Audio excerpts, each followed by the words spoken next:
అడగాలనే వచ్చాను నాన్నమ్మగారు. చల్ల కోసం వచ్చి మొంత దాచినట్టు ఈ నానమ్మ దగ్గర మొహమాటం ఎందుకురా? ఏం కావాలన్నా నిర్భయంగా అడుగు. నేను దుబాయ్ కంపెనీలో పార్ట్నర్షిప్ తీసుకున్నాను కదా నాన్నమ్మగారు. అవును, అందుకోసం 50 లక్షలు డబ్బు కూడా తీసుకున్నావు కదరా?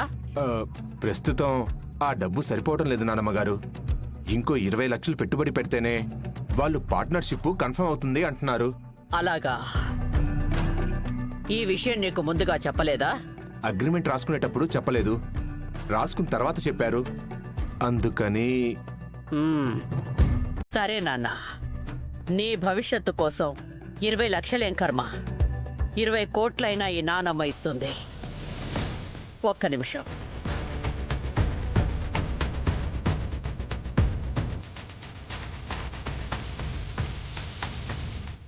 ఇదిగో.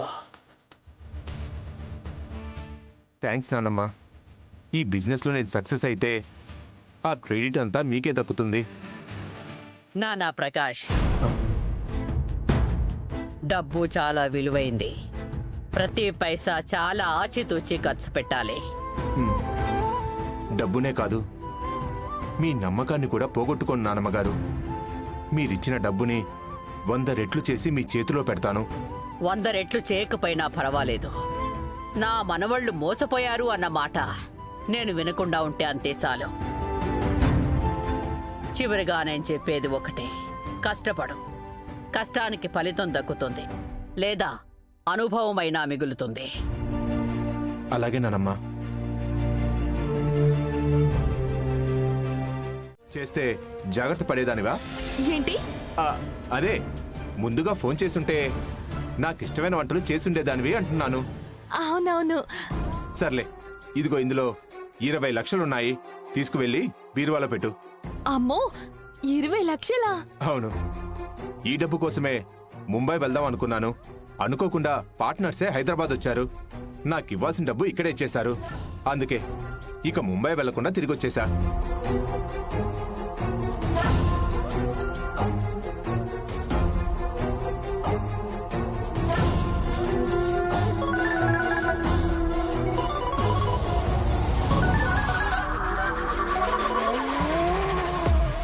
బావా, ఆవిడ కంగారు తడబాటు చూస్తేనే అర్థమవుతుంది ఏదో తప్పు చేస్తుందని.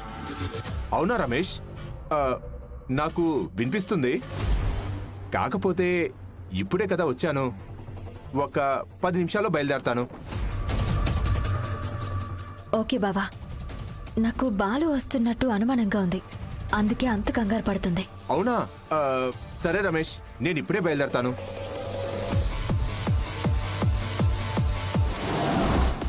అదేంటండి, ఇప్పుడే కదా వచ్చారు, అప్పుడే బయలుదేరుతాను అంటారేంటి? నా ఫ్రెండ్ రమేష్ అని ఉన్నాడు, అర్జెంటుగా రమ్మని ఫోన్ చేశాడు. బహుశా ఈ రోజు నైట్కి నేను రాకపోవచ్చు. బేబీ జాగ్రత్త. అమ్మయ్యా, ఇంటి దగ్గర ఉండిపోతారేమో అని టెన్షన్ పట్టాను. వెంటనే వెళ్ళిపోతున్నారన్నమాట. మీరొచ్చారని ఆనందపడేలోపే వెళ్ళిపోతున్నారు. నాకెంత బాధగా ఉందో తెలుసా? పోనీ ఉండిపోమంటావా? ఎంత అర్జెంట్ పని లేకపోతే రమ్మని ఫోన్ చేస్తాడు, వెళ్ళకపోతే బాధపడతారు. వెళ్ళి రేపు ఉదయం వచ్చేయండి.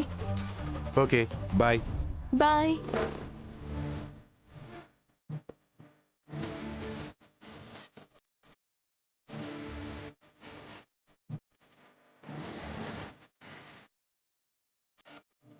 ఆ బాలు అర్జెంటుగా 10 లక్షలు కావాలని పాపం టెన్షన్ పడుతున్నాడు.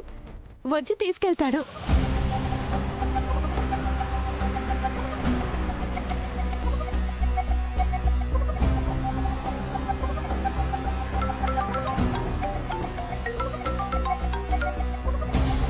హలో సత్య.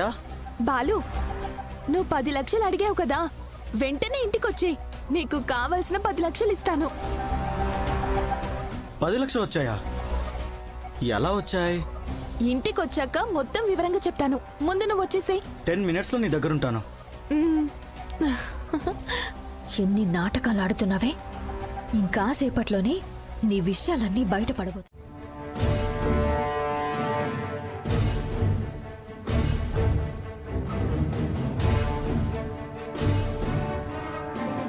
చూడపోతే 10 లక్షల కంటే ఎక్కువ ఉన్నట్టున్నాయి. 20 లక్షలు. వావ్, థ్యాంక్ యూ బంగారం.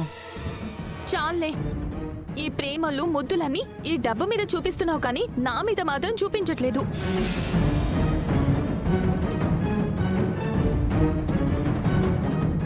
డబ్బుదే ఉంది బంగారం, ఇవాళ ఉంటుంది రేపు పోతుంది, కానీ నువ్వు నా లైఫ్ లాంగ్ ఉంటావు.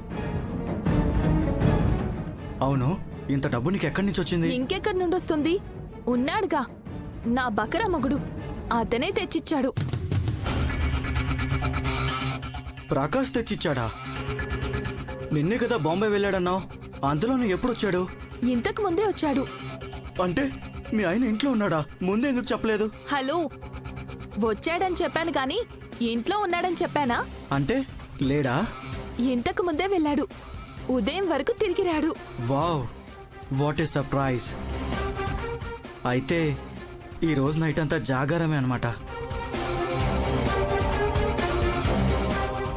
ఛీ, పో, ఎప్పుడు నీకు అదే ధ్యాస? మీ ఆయన ఇద్దరి పిల్లల మధ్య ముద్దుల మొగుడు, ఎప్పుడో ఒకసారి గాని రాడు. కంటిన్యూగా లవ్ చేయాల్సింది నేనే కదా. వసే రాక్షసి, యో బావా, రండి.